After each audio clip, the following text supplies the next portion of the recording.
MDB no Senado decidiu apoiar vetos ao orçamento impositivo. O partido tem 14 senadores e reúne a maior bancada na casa. Debate sobre vetos de Bolsonaro aconteceu no Legislativo. A bancada da MDB no Senado decidiu, por unanimidade, apoiar a manutenção dos vetos presidenciais ao projeto que obriga o governo a pagar todas as emendas parlamentares indicadas neste ano. O MDB tem 14 senadores e reúne a maior bancada na casa. A sessão do Congresso Nacional para analisar os vetos aconteceu dia 3/3/2020. O posicionamento não depende do projeto a ser enviado pelo governo para regulamentar orçamento impositivo, afirmou o líder do MDB na casa, Eduardo Braga Amazonas. Os vetos são derrubados somente quando há no mínimo 257 votos na Câmara e 41 votos no Senado. Com o crescimento da quantidade de senadores favoráveis aos vetos, a derrubada, que também depende dos deputados, fica mais difícil. O debate no Congresso pode pôr em risco as já conturbadas relações entre o Legislativo e o Executivo, comandado pelo presidente Jair Bolsonaro. Entre os vetos presidenciais que serão avaliados pelas duas casas em sessão conjunta está a derrubada de regras do chamado orçamento impositivo, que deixava exclusivamente ao parlamento a tarefa de alocar onde quiser parte da verba do orçamento. Se for retomada a regra anterior, o relator geral do orçamento, deputado Domingos Neto, PSD do Ceará, terá direito de direcionar 30,1 bilhões de reais para projetos sugeridos por ele e por seus colegas parlamentares. Incomodado com a mudança na regra determinada em 2019 por senadores e deputados e pressionado por seus aliados, Bolsonaro decidiu vetar esse trecho da Lei de Diretrizes Orçamentárias LDO, em 18 de dezembro de 2019. Que bom que o presidencialismo venceu mais essa batalha. Quando você ataca as instituições, ataca a democracia, diz Dias Toffoli, o mesmo Dias Toffoli, que graças às suas atitudes a democracia o Brasil se encontra no caos. O presidente do STF afirmou que as instituições estão funcionando com o Congresso, Executivo, Judiciário e imprensa livre, mas é necessário atenção. É claro que ele está falando daquela imprensa livre, que concorda com as atitudes do STF, e de um legislativo que faz questão de usar o fundão. O presidente do Supremo Tribunal Federal, STF, Dias Toffoli, falou, em entrevista à Rádio Gaúcha, sobre as manifestações em apoio ao governo Jair Bolsonaro, marcadas para o próximo dia 15. Segundo ele, que disse respeitar a liberdade de expressão, há limite para as manifestações. Você pode criticar uma produção de alguma instituição. O que não se pode defender é o ataque às instituições. Quando você ataca as instituições, você ataca a democracia, afirmou. O presidente do Supremo ainda afirmou que não vê riscos à democracia no país. Para ele, as instituições estão funcionando com Congresso, Executivo, Judiciário e imprensa livre. Mas é necessário atenção. A democracia hoje é um valor que ninguém abre mão, porque a outra opção é dramática. Temos que estar atentos. Democracia é fruto da cultura. É algo construído. Tem que ser cultivada, afirmou Dias Toffoli, ao ser questionado sobre o seu posicionamento a respeito do vídeo compartilhado por Bolsonaro em seu WhatsApp, que convocava os protestos para o dia 15, como revelou a jornalista do Estadão, broadcast político, Vera Magalhães. Dias Toffoli deixou claro que não falaria sobre o assunto e que sua posição já foi expressa em nota publicada no dia 26 passado, quando afirmou que não existe democracia sem um parlamento atuante, um judiciário independente e um executivo já legitimado pelo voto. O Brasil não pode conviver com um clima de disputa permanente. O Brasil acompanha a situação do coronavírus na Itália, diz ministro Ernesto Araújo.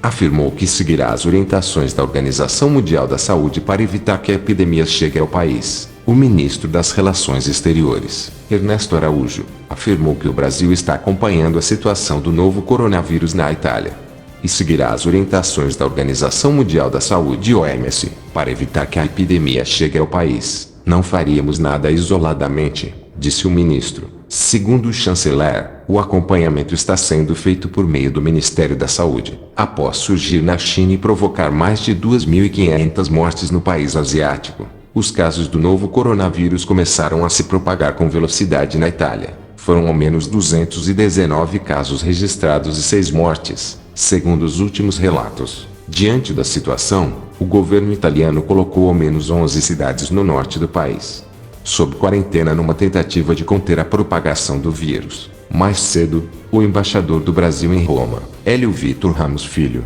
afirmou que tem feito relatos diários ao governo brasileiro sobre a situação do novo coronavírus no país europeu. Desde a primeira incidência, temos feito relatórios diários para Brasília, sobre o tratamento da doença na Itália e todas as orientações que os italianos estão comunicando, disse Ramos Filho. Araújo confirmou que tem recebido os relatórios e que não há qualquer recomendação para que brasileiros não viajem à Itália, mas que seguirá as orientações da OMS para eventuais restrições de circulação. Por enquanto, o embaixador do Brasil em Roma afirmou que ainda não há sugestão para que as pessoas deixem de visitar a Itália. Nesta segunda, o diretor-geral da OMS, Tedros Adhanom Ghebreyesus, considerou profundamente preocupante o aumento de casos de coronavírus registrado na Itália, no Irã e na Coreia do Sul. Em pronunciamento, ele disse que a especulação de que esses casos em novos países podem significar que o avanço do vírus já caracteriza uma pandemia. No momento, não vemos avanço global incontido do vírus e não vemos mortes em alta escala, disse ele. O vírus tem potencial pandêmico,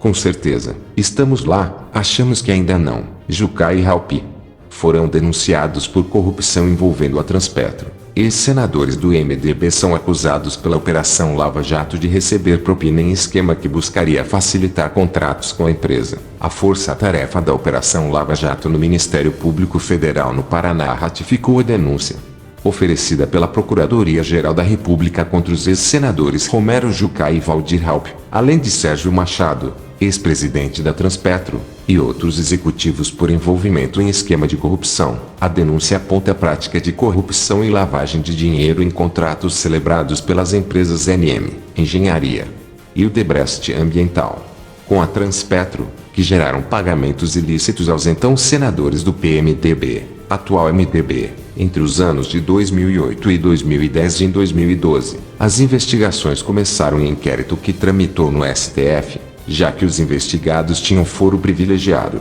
A denúncia foi originariamente oferecida pela PGR, em agosto de 2017, também em face dos senadores Renan Calheiros, José Sarney e Garibaldi Alves Filho, integrantes do PMDB. Ainda no inquérito policial, o STF declarou extinta a punibilidade de José Sarney e Garibaldi Alves Filho, em razão da prescrição. E será sempre assim na história da corrupção do Brasil.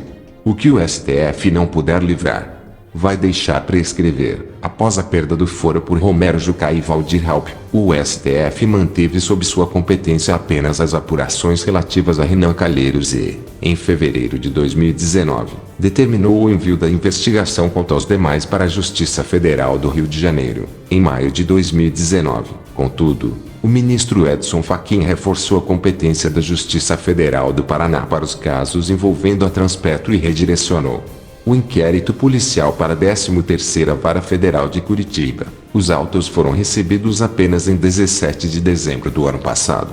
Na denúncia apresentada à Justiça, o Ministério Público Federal do Paraná requer reparação de danos em favor da Transpetro e demérito de bens dos envolvidos no valor de 2,8 milhões de reais. Na denúncia, a investigação apontou que a NM Engenharia e a Odebrecht Ambiental, em razão de contratos que mantinham na Transpetro, e com a finalidade de continuar participando de licitações da estatal, pagavam propinas aos integrantes do MDB que compunham o núcleo responsável pela nomeação e sustentação de Sérgio Machado como presidente da Transpetro. De acordo com a denúncia, Sérgio Machado, indicado e mantido no cargo de presidente por Romero Jucá e integrantes do MDB, tinha a função de arrecadar propinas para seus padrinhos políticos. Em contrapartida ao pagamento de propinas pelas empresas, Sérgio Machado, conforme acertado com seus padrinhos políticos, garantia às empreiteiras a continuidade dos contratos e a expedição de futuros convites para licitações. Em setembro de 2008, por meio de seus executivos Luiz Maramaldo e Nelson Maramaldo, a NM Engenharia pagou propina disfarçada de doação eleitoral oficial no valor de R$100 mil. A empresa efetuou o repasse através do Diretório Estadual do MDB no estado de Roraima, que, à época, era presidido pelo ex-senador Romero Jucá. A propina, assim, abasteceu a campanha eleitoral de Elton Vieira Lopes, ligado ao parlamentar e candidato ao cargo de prefeito de Mucajaí, em Roraima. Já em setembro de 2012, o ex-senador Valdir Halpe, com auxílio de Sérgio Machado, recebeu R$1 milhão da Odebrecht Ambiental, Fernando Reis, à época presidente da empresa do Grupo Odebrecht, se utilizou de outra empresa do grupo, a Barro Novo Empreendimentos Imobiliários S.A. e fez 2 doações eleitorais oficiais, no valor de R$500 mil cada, para o Diretório Nacional do MDB. Os denunciados foram: a assessoria de imprensa de Valdir Raupp afirmou em 2017, quando a denúncia foi feita, que ele jamais tratou sobre doações de campanha eleitorais junto a diretores da Transpetro ou quaisquer outras pessoas, até porque não foi candidato a nenhum cargo eletivo nas eleições de 2012 e 2014. Essas citações feitas por delatores envolvendo o seu nome e a Transpetro são inverídicas e descabidas, afirma a nota de Raupp. O advogado Antônio Carlos de Almeida Castro, o Cacai, representando o Jucá, à época, disse que a denúncia é baseada na delação premiada já desmoralizada. A defesa de Sérgio Machado informou que o ex-presidente da Transpetro vai continuar ajudando na produção de provas, e que o oferecimento de uma denúncia mostra que a sua delação foi eficaz. A equipe de reportagem não conseguiu localizar a defesa dos demais denunciados. O ministro Sérgio Moro disse: não se resolve criminalidade abrindo as portas das cadeias. Ao divulgar o número de presidiários no país, o ministro afirma que só se pode reduzir quantidade de presos combatendo os crimes. O ministro da Justiça, Sérgio Moro, divulgou, pelo Twitter, os números do sistema carcerário no Brasil. Segundo ele, é preciso, sim, melhorar os presídios e a forma como se reabilita os presos, mas não se resolve a criminalidade abrindo as portas das cadeias. De acordo com os dados do DEPEN, Departamento Penitenciário Nacional, estão presas atualmente 773.151 pessoas no Brasil, número absoluto elevado, admite o ministro em seu post, mas relativiza, não tão alto se colocado na proporção número de presos por 100 mil habitantes, 367,91 nessa escala. É claro que eu não poderia finalizar este vídeo sem pedir um favor extremamente importante para você, importante nessa próxima eleição. A gente escolher um candidato ficha limpa, e que esteja preparado principalmente para defender os direitos dos seus eleitores. O único jeito de fazer isso é exatamente assim: investigue, informe-se para ter certeza que nessa próxima eleição você estará votando em um candidato ficha limpa. Não deixe que a maioria dos políticos que ainda estão sendo investigados e protegidos pelo foro privilegiado venham derrubar a Operação Lava Jato. Só desta maneira colocaremos gente honesta no poder, pesquisando a vida do seu candidato antes de votar. Além de você começar a pagar um imposto justo, terá do governo serviços de no mínimo 100% de precisão.